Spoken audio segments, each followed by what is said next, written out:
So by definition, marine litter or marine debris, they are persistent manufactured solid materials that are abandoned and disposed or also discarded in the coastal and also marine environments. And the major constituents of marine debris are plastics, which are highly persistent and also contain a lot of toxic chemicals. So microplastics are also considered a global concern since they are fragmented uh, plastics that can also impact the food chain and also the human health. And not only do they degrade human health, but they also cause death in marine animals, to destroy marine habitats and also the biodiversity. Next slide, please. So the Persian Islands were not exempted from marine debris since, based on a report published recently, it shows that 1,930 items per meter square were collected from Pulau Keman alone. And next slide, please. The issues pertaining to the marine debris crisis in Malaysia or the Persian Islands are due to the mismanaged waste and also the uncertainty in the marine debris flow. So the poor management systems and also the lack of coordination in institutional government agencies led to the crisis of the mismanaged waste. And due to the gaps in the data collection and also the lack of systematic parameters, it somehow causes an uncertainty in the flow of the marine debris to various ecosystems and sources. Next slide, please. So in terms of the governance, you can see that the Mersing district is shaded in light green. However, with the speck of a teardrop, which is the Tioman Island, which is under the Pahang state jurisdiction. Despite being under different state jurisdiction, there's one common denominator that we found. Next slide, please. We found the area to be under the East Coast Economic Region, which has a development council, which is a statutory body, which has the power to introduce social and sustainable development in the region itself. It also has the authority to plan, phase, coordinate, and evaluate and review activities, which includes activities that protect, manage, and conserve the environment. All of these are under the ECEI BC Act of 2008. Next slide, please. Despite that being said, the area itself is still under a fragmented jurisdiction, such that the Mersing District Council itself is the main governance system in the Mersing District itself, but the sea area around the islands are under marine part.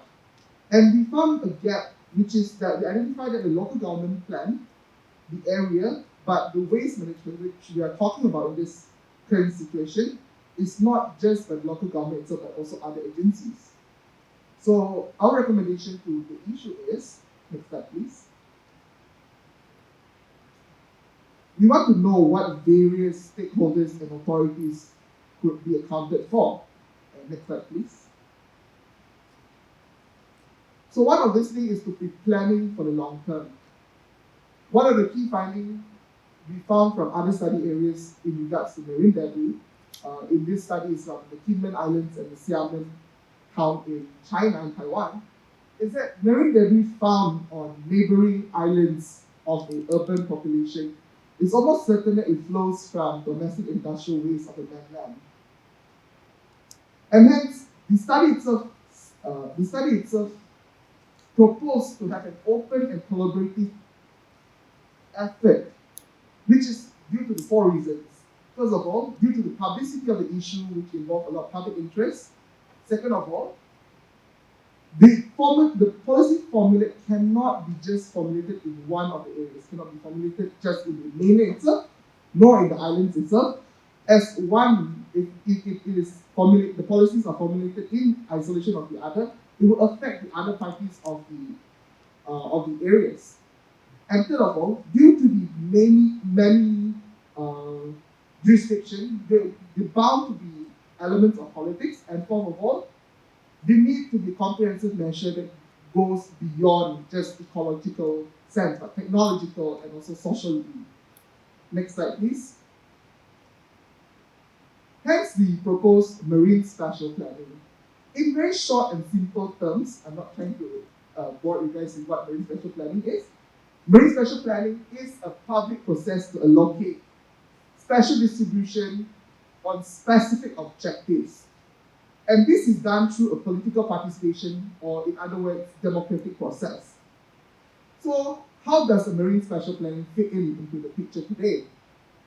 First of all, marine spatial planning is able to act as a platform for all different government agencies, stakeholders, non-government organizations, and even local communities to pull in the expertise, the knowledge, and even funding. Second of all, land use planning is a mechanism that shares similar objectives with waste management in Malaysia. Although it's land use planning, whereas we're talking about marine spatial planning, but marine spatial planning itself is an integration between not just marine, but also terrestrial understanding and knowledge. And when we're talking about land use planning, in Malaysia, they have specific zones where they want to put, we call this the dump site, or the where you manage waste. And it's shared between those two policies in Malaysia.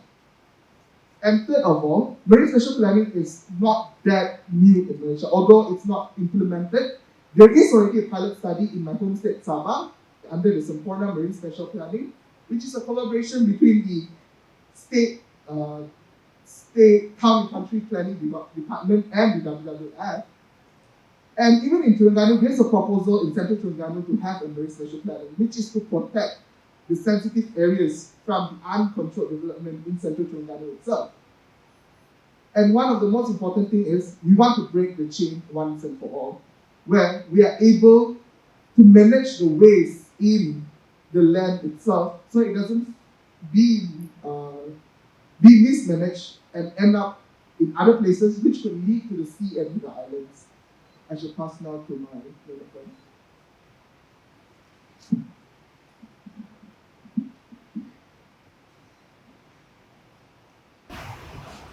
Alright, so next slide please.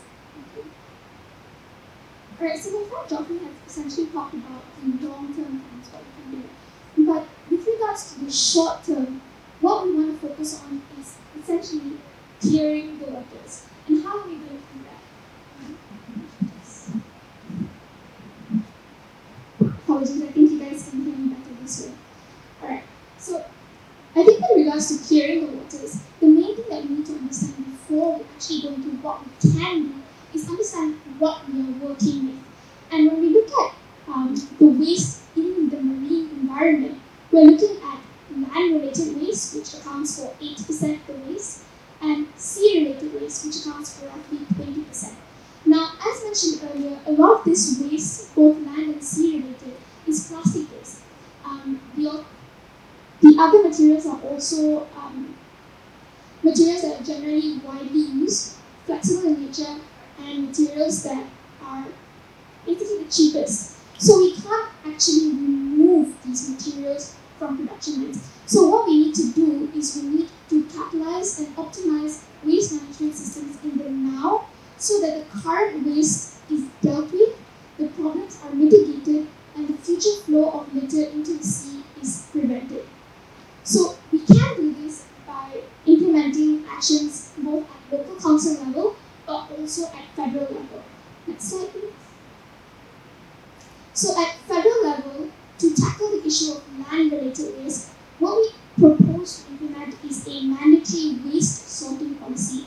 And how this is going to work is that we are going to ask domestic and commercial entities to essentially separate their waste into organic and non-organic materials, and individuals who do not follow this policy will be fined. However, of course, if individuals of their own initiative want to take part in this and want to better the environment, they can also collect their own waste, sort it properly, clean it, and bring it to the centres where these waste products will be bought from these individuals who are bringing them over. What these waste centres can do with these materials is essentially sell them back to SMEs that can work with these materials or large-scale companies that have CSR and EPR goals. And this is to essentially promote the circular economy. With regards to sea-related waste, what local councils can do is provide clear and easily accessible recycling plants and waste management zones. And these should be set up at multiple points along the coast, essentially fishing hotspots, to prevent waste like fishing nets from ending up in the sea. We can also implement regulations to ensure that those who do not dispose of the waste at the appropriate sites are fined accordingly. Now, of course, to ensure that these mechanisms actually have some prospect of success, what we need to ensure is that we have adequate capacity building and education implemented towards the communities that are now going to be bound to follow these mandatory policies. And we need to ensure that these communities not only are able to keep up with these policies, but they're also understanding of the fact that these types of policies are not going to subject them to unnecessary burden. It's also important to make them understand, get them invested in the idea that they are not only going to see short-term benefits from these very simple measures that they can participate in, they are going to see these impacts happen right before their eyes, but they're also going to lay the foundation for better impacts in the long run towards solving the issue with regards to marine litter. I'll now pass it on to my friend to talk about what federal agencies can do to mitigate this problem. Next slide, please. So at the national level, we aim to have continued efforts to reduce the single-use plastics and also to empower communities through capacity building and also education, and also to fund research to address the research gaps. Since previously we have addressed that there is an uncertainty in understanding the flow of the marine debris throughout our environments. And for the marine parks, we found that there is some sort of conflict between the islanders and also the local authorities, since previously the gazettement of the marine parks did not involve the local communities in the decision-making process. So we aim to include them in the further the upcoming policy making or decision making process. And we also aim to improve the coordination between the managing agencies such as the DOF and the Ministry of Tourism. So a way that we can get the local communities to take part in the decision-making process is through awareness and also education, such as to conduct workshops or provide incentives to the locals. And also, we should also prioritize the local communities or the islanders, since they have more understanding of the culture and the conservation issues. So we can recruit them to become the members of the department.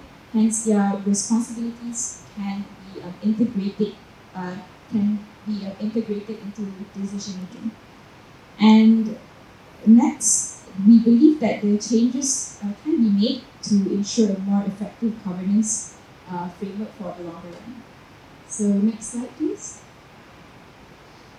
In conclusion, we believe that our small steps can help aid in long-term solutions to effectively reduce the marine debris crisis that is happening to our islands. And we also believe that these workable steps can have immediate effect and concerted efforts across all authorities. Thank you.